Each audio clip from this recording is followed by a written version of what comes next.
Hello everyone. This is our week 3.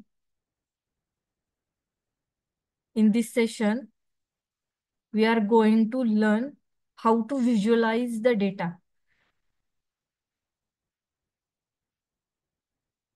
Means what? आपण जे आतापर्यंत डेटा सेट्स पाहिले, आपण त्यावरती ऑपरेशन्स परफॉर्म केले. Data cleaning, renaming, dropping columns, renaming columns, removing duplicate, aggregate functions apply केले आपण. आता आपल्याला त्या डेटाचं व्हिज्युअलायझेशन करायचं असेल. व्हिज्युअलाइज फॉर्मॅटमध्ये मीन्स आपले ग्राफ्स म्हणजे लाईन प्लॉट असेल, बार चार्ट असेल, स्कॅटर प्लॉट असेल, या फॉर्मॅटमध्ये जर आपल्याला आपला डेटा व्हिज्युअलाइज करायचा असेल तर तो कसा केला जातो आणि त्यासाठी कोणत्या लायब्ररीजचा यूज केला जातो यामध्ये आपण हे बघणार आहोत. मेन आपण मॅटप्लॉटलिब आणि सीबॉनचा यूज करून डेटा व्हिज्युअलायझेशन बघणार आहे. डेटा व्हिज्युअलायझेशनचा बेनिफिट काय आहे की एक आपल्याला समरी मिळते डेटा व्हिज्युअलायझेशन मध्ये. टोटल नंबर ऑफ मेल्स किती आहेत, टोटल नंबर ऑफ फिमेल्स किती आहेत, रिझल्ट अनालिसिस आपल्याला करायचं आहे. टॅब्युलर फॉर्मॅटमध्ये तर ते राहतच, तिथेही तुम्ही आउटपुट शो करू शकता. फर्स्ट रँक कुणाचा आलाय, सेकंड कुणाचा आलाय, थर्ड कुणाचा आलाय, बट आपल्याला इन डिटेल समरी हवी आहे. पर्सेंटेज आपल्याला कॅल्क्युलेट करायचे आहेत की बाबा ऍव्हरेज मार्क्स कुणाला, म्हणजे ऍव्हरेज मार्क्स किती आहेत, किती स्टुडंट्सला मार्क्स पडलेले आहेत. आपल्याला रेंजेस डिसाईड करायच्या आहेत. बिलो म्हणजे फेल झालेले स्टुडंट्स किती आहेत, मीडियम कॅटेगरीमध्ये येणारे किती आहेत, म्हणजे passing class to higher second class पर्यंत. After that above higher second class किती आहेत, डिस्टिंक्शनच्या अबव किती आहेत. हे जर आपल्याला कॅटेगरायझेशन जर करायचं असेल तर आपण डेटा व्हिज्युअलायझेशनच्या फॉर्मॅटमध्ये म्हणजे आपल्या चार्ट्सच्या फॉर्मॅटमध्ये ते इझिली करू शकतो आणि ते डायरेक्टली आपल्याला कलर्सच्या वेगवेगळ्या फॉर्मॅटमध्ये दिसतं. ते एक प्रॉपर फॉर्मॅटिंग राहतं. म्हणजे पाय चार्ट म्हटलं तर ते सर्कलमध्ये आपण त्या सर्कलचे पार्टिशन्स करतो पर्सेंटेजच्या अकॉर्डिंगली. मग ह्या सगळ्या गोष्टींमुळे त्याची समरी आयडेंटिफाय करणं सोपं जातं, लक्षात सुद्धा येतं आपल्या. मग त्या पर्पजसाठी हे डेटा व्हिज्युअलायझेशन मोस्टली वापरलं जातं. डिसिजन मेकिंग आपण इझिली करू शकतो. पॅटर्न फाइंडिंग पॉसिबल आहे, ज्यामध्ये आयडेंटिफाईज पॅटर्न मीन्स सेम पॅटर्नचे स्टुडंट्स. मीन्स सपोज आपल्याला काय करायचं आहे, बिहेवियर फाइंड आउट करायचं आहे स्टुडंटचं. म्हणजे एक्झॅक्टली त्यांना कोणता क्वेश्चनचा फॉर्मॅट बाबा डिफिकल्ट जातोय. म्हणजे आपले जरी क्वेश्चन पेपर बघितले तर क्वेश्चन पेपरमध्ये सुद्धा इझी, मीडियम आणि क्रिटिकल असं सेक्शन केले जातात. थेअरी प्लस प्रॅक्टिकल क्वेश्चन्स असतात जर तुम्ही प्रोग्रामिंगचे क्वेश्चन पेपर्स पाहिले तर. मग एक्झॅक्टली स्टुडंटला कोणत्या क्वेश्चन मध्ये जास्त प्रॉब्लेम येतोय की जिथे कमी मार्क्स पडलेले आहेत, मग तसं आपल्याला पॅटर्न आयडेंटिफाय करायचा असेल तरी आपण करू शकतो तिथे. हायपोथेसिस टेस्टिंग म्हणजे टेस्टिंगमध्ये सुद्धा ऑब्व्हियसली त्याचा बेनिफिट होणारच आहे. इन शॉर्ट काय आहे की कॉम्प्लेक्स डेटाची समरी आयडेंटिफाय करायची आहे आपल्याला. त्याचं व्हिज्युअल इफेक्ट्स आपल्याला द्यायचे आहेत, व्हिज्युअलायझेशन करायचं आहे. Visual effects in the sense चार्ट्सच्या फॉर्मॅटमध्ये. तर आपण कशाचा यूज करू शकतो, डेटा व्हिज्युअलायझेशन टेक्निकचा यूज करू शकतो, जी की डेटा सायन्समध्ये प्रोव्हाइड केलेली आहे. पांडाजमध्ये पण आहे. बाय युझिंग मॅटप्लॉटलिब पण करू शकतो आपण, with help of pandas and matplotlib. सीबॉनचा यूज करून सुद्धा आपण करू शकतो. इन प्रिव्हियस वीक्स आपण त्या डेटावरती ऑपरेशन्स कसे परफॉर्म करायचे हे बघितलं होतं. आता आपण त्याचं प्लॉटिंग कसं करायचं हे बघूयात. मग सगळ्यात बेसिक जी लायब्ररी आहे बेसिक प्लॉटिंगसाठी यूज होणारी ती मॅटप्लॉटलिब आहे. आफ्टर दॅट तुम्ही सीबॉनचा सुद्धा यूज करू शकता. मग बाय युझिंग मॅटप्लॉटलिब तुम्ही लाईन प्लॉट काढू शकता, बार चार्ट काढू शकता, स्कॅटर प्लॉट काढू शकता, हिस्टोग्राम काढू शकता. आणि याला इनपुट तुम्ही एक्सेल पण देऊ शकता. म्हणजे तुमची थर्ड पार्टी एखादा एक्सेलचा इनपुट द्यायचा आहे तुम्हाला, सीएसव्ही द्यायची आहे, तरी पण तुम्ही देऊ शकता. जे आपण प्रिव्हियस वीक्स मध्ये ऑलरेडी वेगवेगळे डेटा सेट्सचे टाइप्स बघितले होते आणि ते लोड कसे करायचे हेही पाहिलं होतं.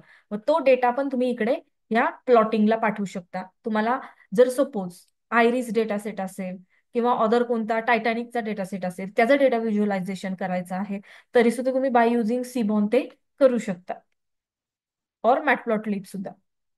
तर सगळ्यात पहिला आपला प्लॉट आहे लाईन प्लॉट. तर आता यामध्ये ज्या ज्या वेळेला तुम्हाला डेटा व्हिज्युअलायझेशन करायचंय, ज्या ज्या वेळेला तुम्हाला डेटा व्हिज्युअलायझेशन करायचंय त्या त्या वेळेला तुम्हाला एक्स अँड वाय कोऑर्डिनेट्स लागणार आहेत. एक्स अँड वाय कोऑर्डिनेट्सला तुम्हाला डेटा प्रोव्हाइड करणं गरजेचं आहे. आफ्टर दॅट तुम्ही तो प्लॉट करू शकता. जसं इथे बघा, एक्सला आपण काही नंबर्स घेतलेले आहेत, वायला काही नंबर्स घेतलेले आहेत. बाय युझिंग मॅटप्लॉटलिब आपण याला प्लॉटिंग करणार आहोत. त्या प्लॉट या फंक्शनचा मेनली यूज होतो. First function is their plot x and y. X coordinate कोणता आहे, वाय कोऑर्डिनेट कोणता आहे, आणि तुम्हाला मार्करचा फॉर्मॅट कोणता हवाय तो इथे प्रोव्हाइड केलेला आहे. आफ्टर दॅट मार्कर मीन्स ते जे लाईन प्लॉट मध्ये जे पॉइंट्स आहेत, जसं एक्स ऍक्सिसची 1 व्हॅल्यू असताना वायची किती व्हॅल्यू आहे, 10. मग तो जो आपण प्लॉट करतो तर त्या प्लॉटसाठी कोणता मार्कर यूज करायचा. आपण आपण प्रॅक्टिकल एक्झाम्पल बघूया. हे आपलं example, x is equal to y is equal to values. Save करूयात या प्रोग्रामला, आपण आपल्या फोल्डरमध्ये सेव्ह करूयात.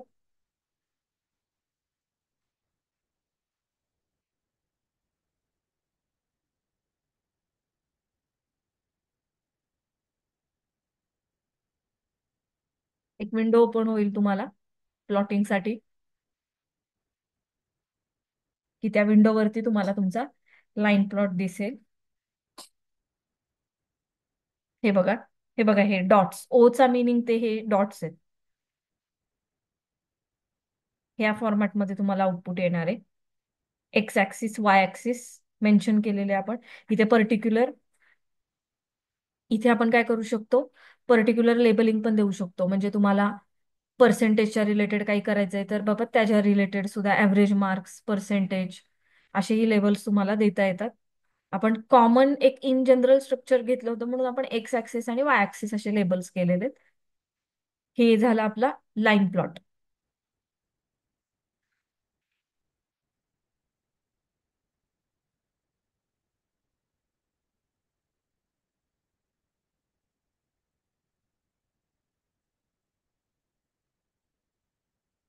Next is bar chart.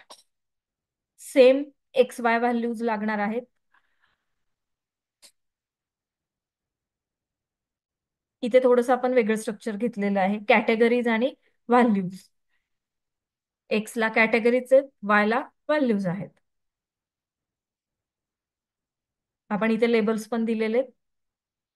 जसं तिथे प्लॉटचा यूज केलेला तसं इथे कशाचा यूज करायचा आहे, बार, कारण की आपण बार चार्ट बघतोय आणि फंक्शन सेम शो यूज करावं लागणार आहे आपल्याला.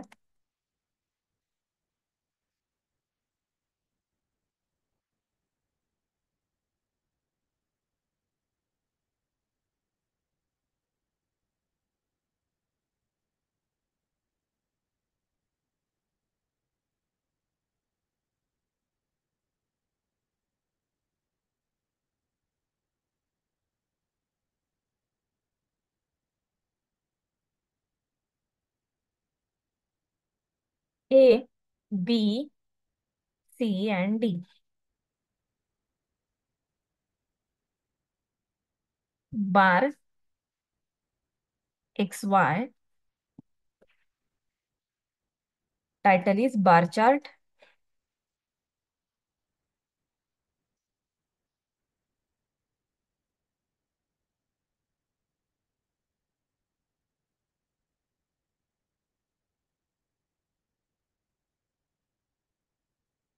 एक्स ला categories,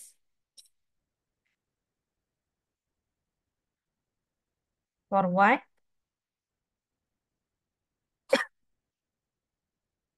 values.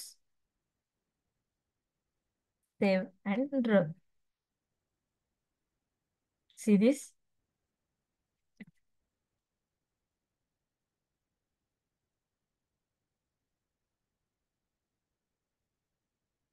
A, B, C. These are the values. See आपला एक चुकलेलं आहे, इथे डी करावं लागेल आपल्याला, त्यामुळे ते सिंगल त्यांनी घेतलं.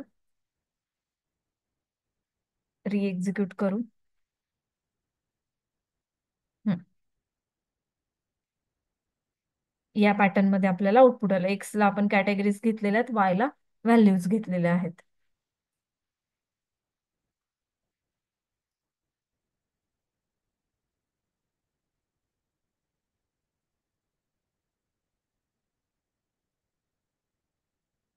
X y values are important.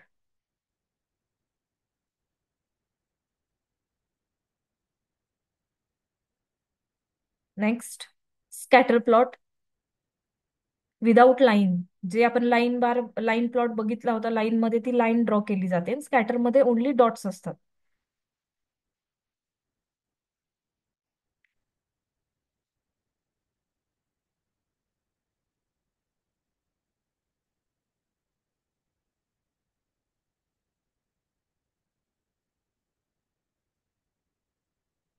Scatter plot function is scatter,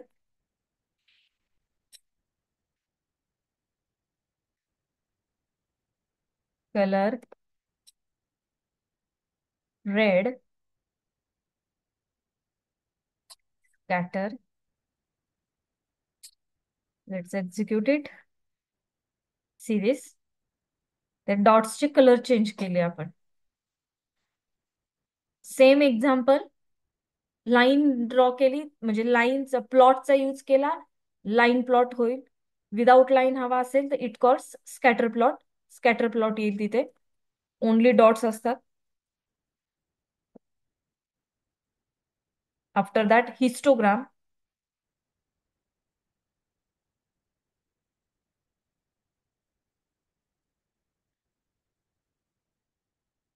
use काय आहे हिस्टोग्रामचा? Distribution of data set. Display the distribution of data set. डिव्हायडेशन सगळं तिथे शो केलं जातं तुमच्या डेटा सेटचं.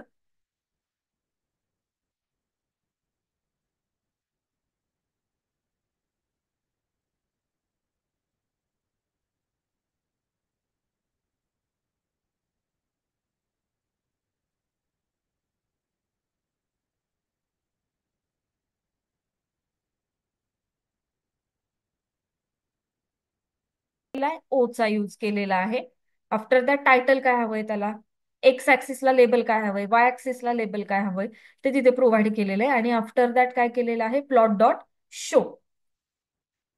जर हे नसेल करायचं, नाही केलं तरी चालेल, लेबलिंग ते डिफॉल्ट घेईल. आणि आफ्टर दॅट तुम्ही डायरेक्टली काय वापरू शकता, प्लॉट आणि नंतर शो हे फंक्शन यूज करू शकता. हे मिडल फॉर्मॅटिंग पर्पज साठी आहे. बघूयात एक्झिक्यूट करू. हे बघा, यावेळी तो हिस्टोग्राम आला. बार चार्ट आणि हिस्टोग्राम दिसायला सारखा आहे, but both are the different.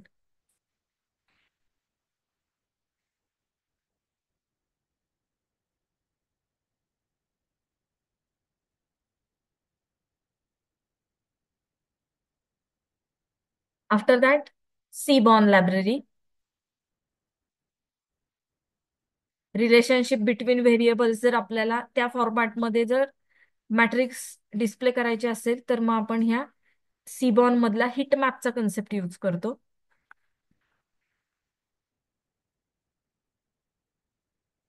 Late see the example. सीबॉर्नची लायब्ररी सगळ्यात अगोदर इम्पोर्ट करायची. आफ्टर दॅट तुम्हाला डेटा कुठून घ्यायचा आहे, तो डेटा घ्यायचा. आता आपण डेटा जसं प्रिव्हियस एक्झाम्पल मध्ये रॅन्डम फंक्शनचा यूज करून घेतलेला, सेम तसंच आता आपण इथे सुद्धा डेटा रॅन्डम फंक्शनचा यूज करून घेणार आहे. अनोटेशन्स हवे असतील तर हे ट्रू प्रोव्हाइड करायचं. मॅपिंग कसं हवंय कलर कॉम्बिनेशनसाठीचं, त्या वेने टायटल, हिट मॅप आणि शो मेथड.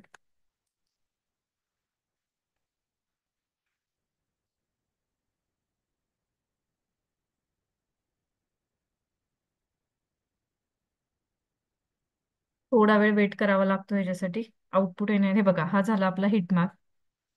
ह्या फॉर्मॅटमध्ये आउटपुट येतं ते. रेंज इथे शो करतं ते. Relation between your data sets. Data सेटमध्ये ज्या काही व्हॅल्यूज आहेत त्यांचं रिलेशन इथे आपल्याला आउटपुटमध्ये डिस्प्ले होणार आहे.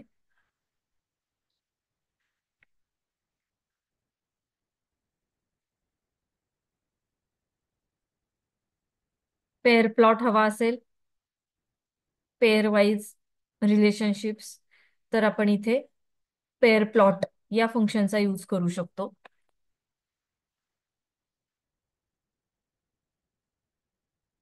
Let's see the example. इथे आपण डेटा सेट लोड केलेला आहे आयरिस. आयरिस मध्ये स्पेसिस आहेत.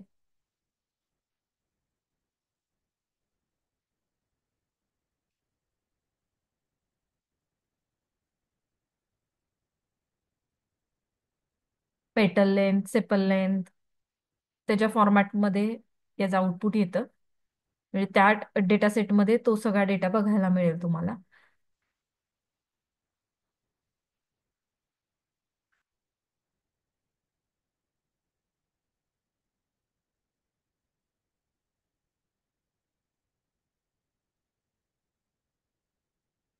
इम्पोर्ट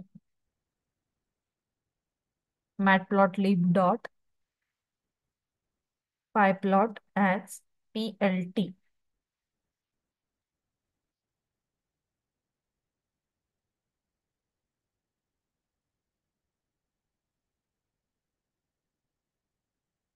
हे बघा, प्रॉपर इथे स्पेसिस बघा, इथे मेन्शन केलेला आहे आणि कोणत्या स्पेसिसला कोणता कलर दिलेला आहे तो इथे मेन्शन केलेला आहे. आणि हा सगळा आपला ग्राफ कॉम्बिनेशन आहे इथे. मग आता एक्झॅक्टली हे जे ऍप्लिकेशन्स काय आहेत, की हे डेटा व्हिज्युअलायझेशन का गरजेचं आहे, कुठे वापरलं जातं, कुठे वापरलं जाऊ शकतं, तर ते आता आपण बघणार आहे. बिझनेस अँड फायनान्स सगळ्यात मोठा यूज इथे जास्त यूज होतो. बिझनेस म्हणजे सेलसाठी तिथे यूज करू शकता. फायनान्शियल रिपोर्ट्स तिथे तुम्ही दाखवू शकता. प्रॉफिट अँड लॉस स्टेटमेंट्स तुम्हाला दाखवायचे आहेत. बॅलन्स शीट शो करायची आहे तुम्हाला. एक्झॅक्टली आपला इन्कम किती झालेला आहे त्याच्या रिलेटेड तुम्हाला बघायचं असेल, तुम्हाला क्रेडिट्स किती झाले, डेबिट्स किती झालेले आहेत, या मंथ मधला तुमचा क्रेडिट रेशो काय होता, हे जर चेक करायचं असेल तर तुम्ही फायनान्शियल रिपोर्टिंग मध्ये सुद्धा या डेटा व्हिज्युअलायझेशनचा यूज करू शकता. कस्टमर इन्साइट्स, कस्टमर सेगमेंटेशन मध्ये मोस्टली याचा यूज केला जातो. Behaviour of your customer, ratio काय आहे बाईंग अँड सेलिंगचा, त्याच्यासाठी तुम्ही डेटा व्हिज्युअलायझेशन यूज करू शकता. रिस्क असेसमेंट्स, फायनान्शियल रिस्क असतील, फ्रॉड्स असतील होणारे वेगवेगळ्या बिझनेसेसमध्ये, तर ह्या पर्पजसाठी आपण काय करू शकतो, ह्या डेटा व्हिज्युअलायझेशनचा यूज करू शकतो वेगवेगळ्या बिझनेसेसमध्ये. हे बिझनेस अँड फायनान्स कॉमन मध्ये घेतलेलं आहे. जिथे हा कन्सेप्ट युजफुल आहे तिथे आपण डेटा व्हिज्युअलायझेशन करू शकतो. आफ्टर दॅट मार्केटिंगमध्ये कॅम्पेनिंगसाठी, की बाबा तुम्ही कॅम्पेनिंग केलेलं आहे, एखाद्या प्रोडक्टसाठीचं कॅम्पेनिंग केलेलं आहे, मग त्या कॅम्पेनिंगचे बेनिफिट्स, तुम्हाला बेनिफिट झाला, लॉस झाला, त्यातून जी काही समरी आउटपुटमध्ये येते, जसं आता आपले इलेक्शनच्या टायमिंगला, रिझल्टच्या टायमिंगला वेगवेगळे कॅम्पेनिंग केले जातात आणि अकॉर्डिंगली आपल्याला व्हिज्युअलायझेशन मध्ये ते इफेक्ट्स दाखवले जातात. सेम तसं तुम्ही ग्राफच्या फॉर्मॅटमध्ये, प्लॉटिंगच्या फॉर्मॅटमध्ये काय करू शकता, डेटा व्हिज्युअलाइज करू शकता. हेल्थ केअरमध्ये पेशंट मॉनिटरिंग, त्याच्या सिच्युएशन्स तुम्ही तिथे शो करू शकता. Disease tracking, clinical research, hospital management, अशा बऱ्याच ठिकाणी आपण काय करू शकतो, या डेटा व्हिज्युअलायझेशनचा यूज करू शकतो. सेम तसंच आपण एज्युकेशन सेक्टरमध्ये सुद्धा डेटा व्हिज्युअलायझेशन कन्सेप्टचा यूज करता येतो. स्कोर कॅल्क्युलेशन, अटेंडन्ससाठी, enrolment, resource allocations, performance calculations, वेगवेगळ्या पर्पजसाठी आपण काय करू शकतो, डेटा व्हिज्युअलायझेशन टेक्निकचा यूज करू शकतो. आजच्या आपल्या ह्या सेशनमध्ये आपण काय बघितलं, how to visualise your data set. Data सेटचं व्हिज्युअलायझेशन एक्झॅक्टली कसं करायचं, त्याच्यासाठी यूज होणारे वेगवेगळे प्लॉट्सचे टाईप बघितले. Line plot, bar plot, histogram, scatter plot, heat map, pair plot, आणि त्यासाठी यूज होणाऱ्या libraries. Popular libraries Matplotlib and Seaborn. There are lots of libraries, but these two are the popular libraries. आपलं session finish झालेलं आहे. Thank you.